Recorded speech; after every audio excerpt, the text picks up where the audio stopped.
Hey gamers, and welcome back to the A-side. I'm your Riley, and I am doing part 3 of my reaction to Map of the Soul 7 by BTS. And this episode is coming out a lot quicker than part 2, so if you haven't seen part 1 and 2, go watch them. Part 2 just came out, assuming I upload this soon. Make sure you subscribe, and follow my Instagram at the.a.side. Let's just get into it. Here's our first track, Friends.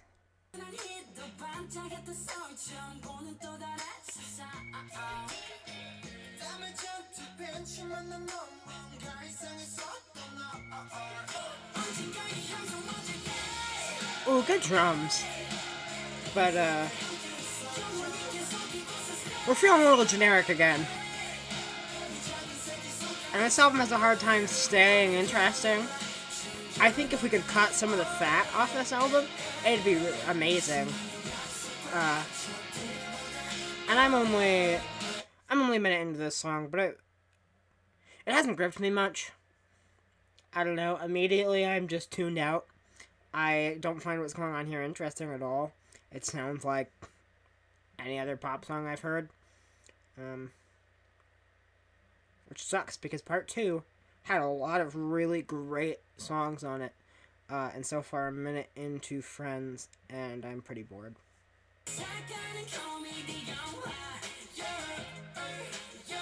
This is just very bland, in my opinion. It's not doing it for me, guys. I'm sorry. It's not doing it for me.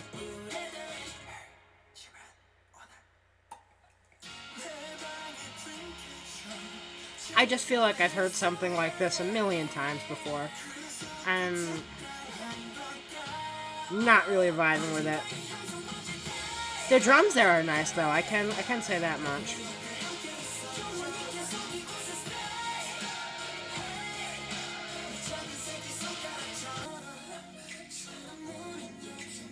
Ooh.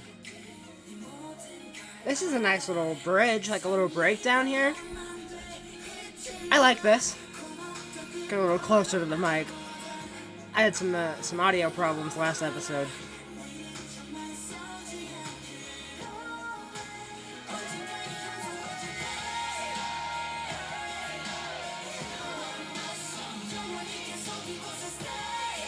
This song redeemed itself. That little breakdown was nice, and transitioning back into like the chorus and the repeated parts, I think it worked very well there.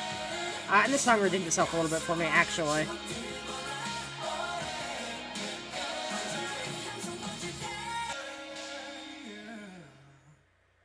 Alright, that was Friends, the 13th track on this album, which, first off and foremost, I'm sorry, but this album is way too long.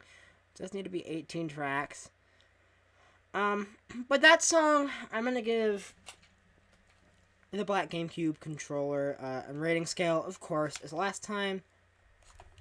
Green Game Boy Color if it's good, Black GameCube controller if it's meh, and Red Game Boy Advance if it's bad. Now, this song started out definitely in the red for me.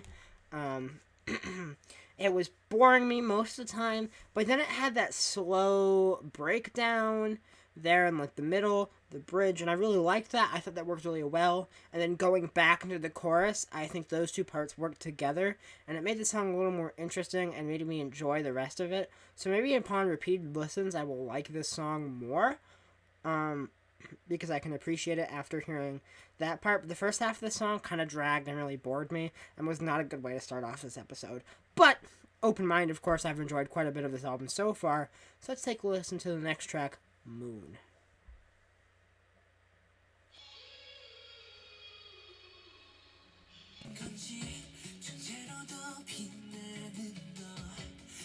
It's a lot slower than some of the tracks we've heard.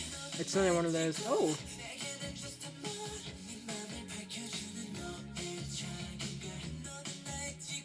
I like that little part. The da-da-da-da-da. The falsetto sounds really nice there. Ooh. I like the melodies here. That da-da-da-da-da-da has like this little timbre to it that I just think sounds really good.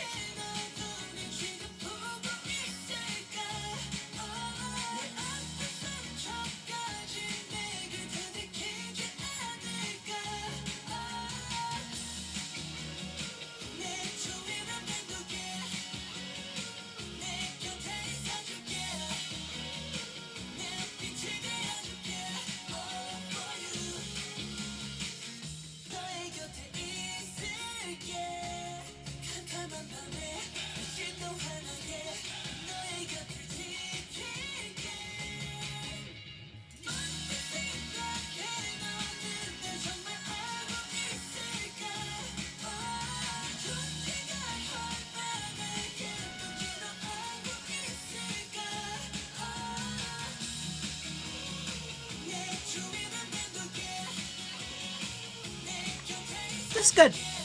This is a vibe, for sure.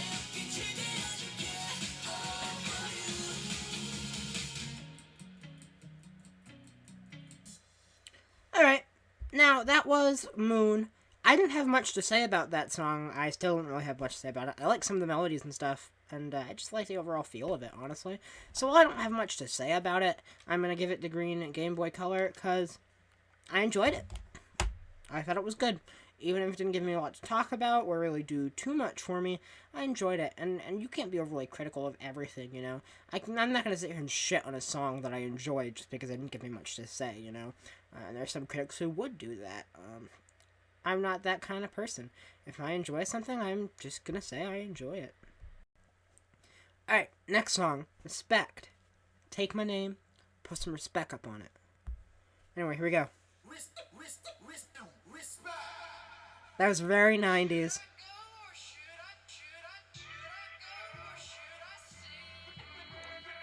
Ooh. Yes, this is a very, like, 90s hip-hop sounding song. I mean, the hi-hats, of course, don't sound 90s, but when it started out.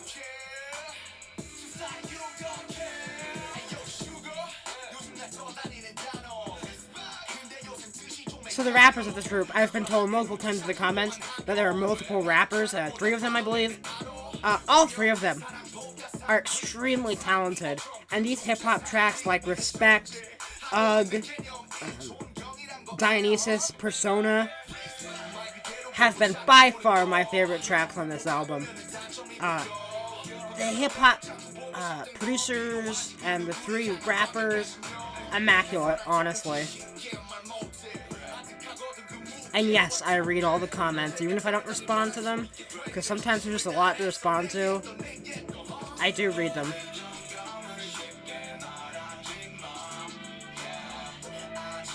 So leave a comment if you want, and I will read it and maybe respond.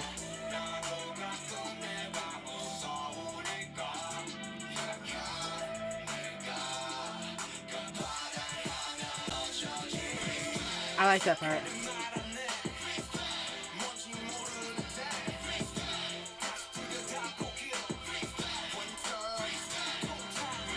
One time for your mind, one time.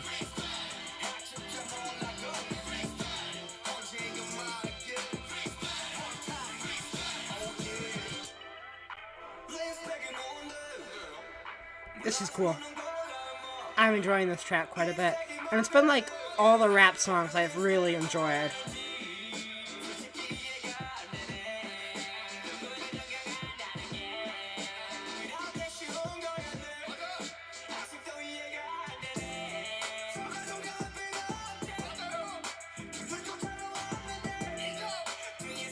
A little more aggressive kind of things there in the background. I like that.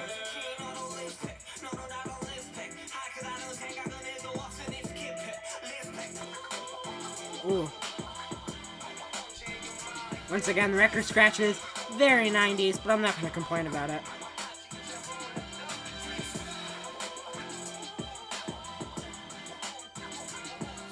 It sounds very bouncy too, I like it. And the bright kind of strings, synthetic strings and synthesizers. It just works. It's just very bouncy and bright sounding. Puts a smile on my face. Let's put a smile on my face. Yeah. Yeah. That was Respect. I had fun with that song. Very bouncy, very bright sounding. The rappers in BTS are extremely talented, in my opinion. And they've really brought out the best in this group and have dropped the best tracks on this album. I'm going to give Respect to the green Game Boy as well. I find the rap songs are just hitting a lot better than some of the other songs. Not to say the more popular tracks aren't good, because there are really good popular tracks on here. I just, I really like what these rappers are doing. So yeah. We are Bulletproof, the Eternal. Alright, let's do this.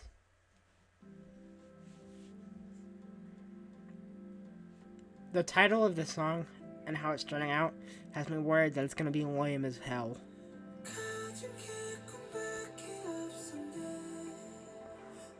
The falsetto sounds really good, but the instrumentation here, it's very basic. Vocals, great. Instrumentation, basic.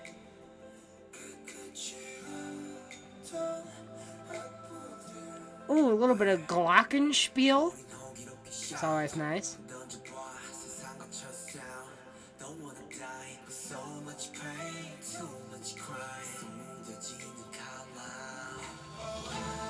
Yeah, these are one of those we can do it songs. I kind of hate songs like this.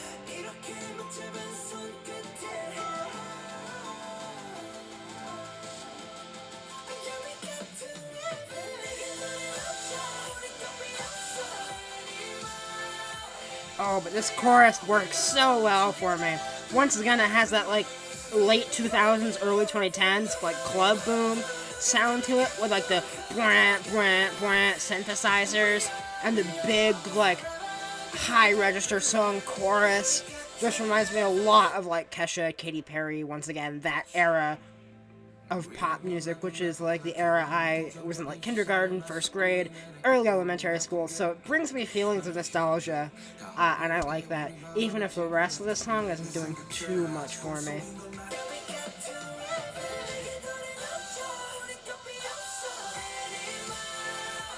And there's that chorus again, kicking back in.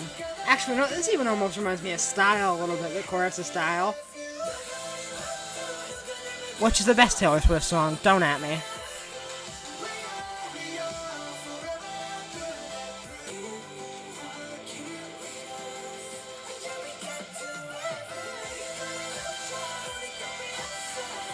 I love this chorus.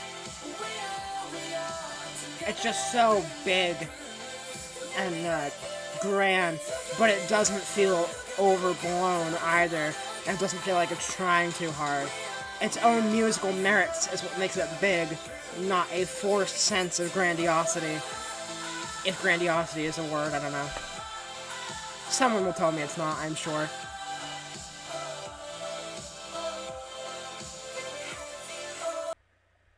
So at first I was really worried about that song, and the first, like, minute or so was just super lame. But as the chorus kicked in, and as the song kind of built, I started to enjoy it a little more.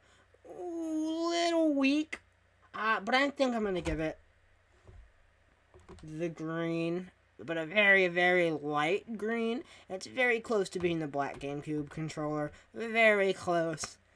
Because parts of the song were boring and basic sounding. It sounded like every other, we need to stand up and be strong and be yourself songs. Like, not that that's a bad message, but I hate songs like that because they're just a bajillion of them and they all sound so basic. And parts of the song gave me that vibe, but then the big chorus came in and kind of made me enjoy the song a little more. So yeah. Anyway, on featuring Sia, who's a name I haven't heard in a while. Oh, sounds like we have a banger coming up. Some organs.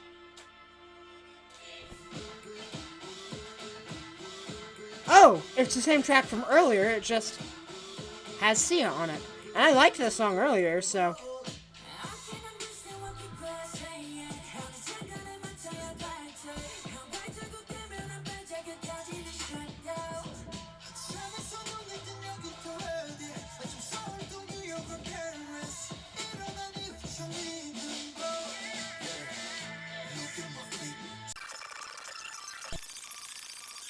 Why is this here? It's...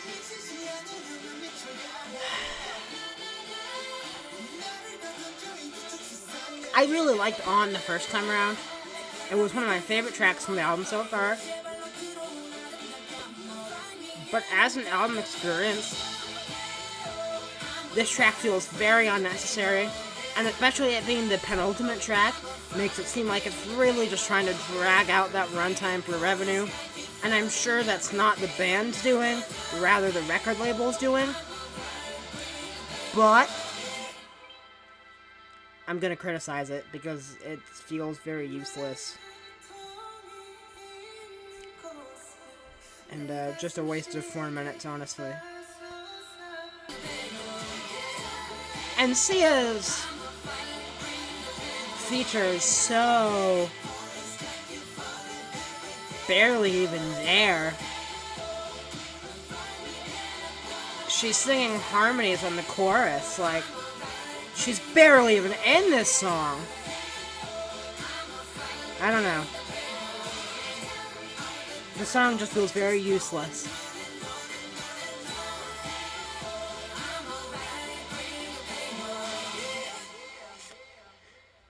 That felt very pointless in the context of the album. Didn't need to be here, and it just made the album longer.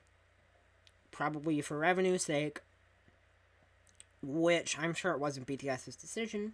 I'm sure that was something the record label came up with, because I know K-pop bands tend to be treated very poorly by the record labels there. Worked very hard. I know it's pretty a corrupt business. And yeah. On featuring Sia. Did not need to be on this album. It might have been fun as like a little single, like a remix, but being part of the main album is just useless and a waste of my time. It didn't need to be here. And Sia was barely even on it. Which I know a lot of people don't like Sia, so it's probably not a bad thing for you guys. But if you're gonna make the whole purpose of the song coming back again, having because it has a feature on it, and the feature is barely even on it, you really just make it seem like you put the same song on an album twice. You're telling me the same thing twice and wasting an additional 4 minutes of my time. Anyway, final track, outro, Ego. It's been a ride. We're finally here. Ready, set, and begin. Ah, yeah. Oh, I didn't rate that last track. Ego featuring Sia gets the red Game Boy Advanced because it does not need to exist and be on this album. Anyway, let's continue with this final track. So far, it sounds like it's going to be a banger. Oh, up tempo, very dancey. I like where this is going.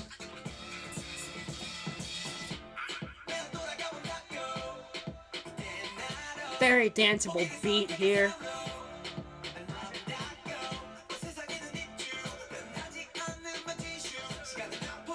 Very up tempo, like I said, very danceable.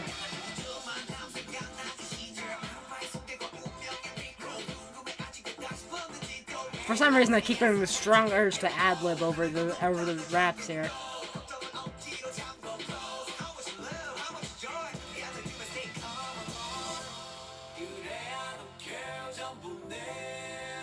Well, slow down here before I'm sure the beat's gonna drop, probably. Oh yeah, if this doesn't build up through a drop, I'm gonna be very disappointed.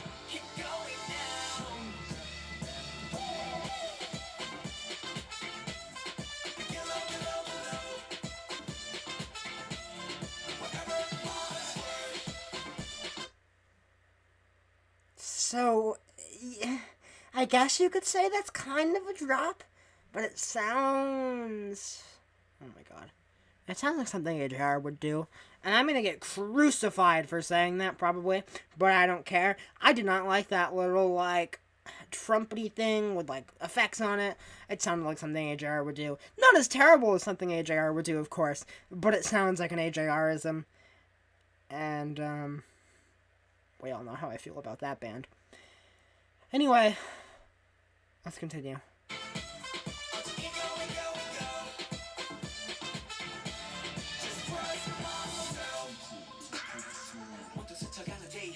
This turned into an AJR song fast.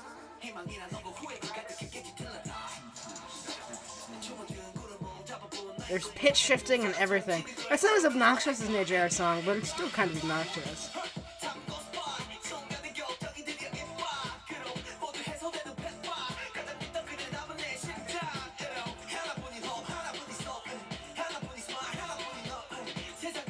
And the build was very disappointing. It was building out something that was like going to be epic, and I just got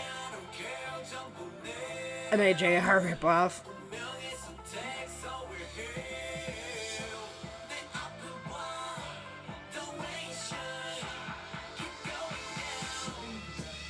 So that'd be such a great place for like an amazing beat, but instead we get this, which does not work whatsoever, and it really hurts the song because the song has a really great pace to it, and it feels as if it's building the entire time to something, and then it stalls itself like it's really about to build up, but then we get this as our drop, and it's just so weak, and kind of kills all momentum of the song in a way.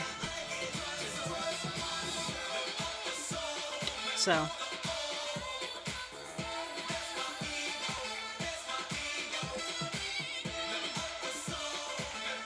yeah, kind of a disappointing way to end the album, honestly. Especially because it started out so good, this song did. Outro Ego gets the red Game Boy Advanced. Because the song started out great with a really bright, danceable beat. Very, like, bouncy. I mean, you saw me bop into it. I was enjoying it. And the song felt like it was building up to something that had such a great pace. And then it kind of stripped back a bit and quieted down and slowed down as if it was getting ready to build up to the big drop. And the big drop was just some weak shit that sounded like, you know, something off an AJR album. And then, like, pitch shifting and stuff came in, and I didn't think it sounded good. And it just kind of killed the pace of the song. And as the pace started building up again, the same thing happened. And it just kind of killed the momentum for me. There could have been a really good song in there. And with that, we are done the reaction to Map of the Soul 7. 3 videos, 18 tracks. I'm going to give some final thoughts on the album overall. I really liked it, actually. I enjoyed a majority of this album, despite all the hate K-pop gets connected to stigmas and stuff, and people, you know, seeing it as something only for teenage girls, and which I don't think is true, honestly, from a lot of the comments I've gotten, and just listening to the music itself. It tends to be varied a lot. While I think some of their more pop-oriented songs can be a little bland and boring, the rappers and the more hip-hop side of things are just great. My favorite tracks, like, mostly being hip-hop songs, but not to say there weren't, like, really good, poppier songs. Like 0 O'Clock, I had some people in the comments explain to me what that song was about, and now hearing that, it's about, like, having a terrible day and how you feel after that terrible day, but then you see it turn, you know, to midnight, or in military time, 0000, and having it be a brand new day and a brand new chance to enjoy yourself. That song just started to make so much sense, and there are some really good other good poppy moments on here, even though I enjoyed most of the hip-hop moments more. Favorite track being Intro Persona, Dionysus, Interlude Shadow, Louder Than Bombs, On, Ugh, 0000, and yeah. So, those are my favorite tracks. The second half of the album, or second half, I should say, second quarter of the album, from tracks 6 to 12 were my favorite, like, run of the videos I did. Part 2 was definitely the strongest, but Part 3 had some good tracks, maybe a bit of a disappointing ending, and it did go on a little long. It didn't need to be 18 tracks, and some of the tracks didn't need to be as long. It felt like they kind of, stretched things out, and certain parts did start to get a little stale, but overall, I really enjoyed this album. So, yeah, should I give it a score? I don't know. If I had to give it a score, I feel like I'd give it like a 7- out of 10. But that's just a first reaction, so don't take my score all too seriously. Either a 6+ or a 7-. I would say 7-. I enjoyed enough of these songs to give this album a 7- out of 10, which is positive. That's a very positive score, actually. So yeah. We're done. Make sure you subscribe for future reactions and reviews. Thank you for watching. And I'll see you all next time.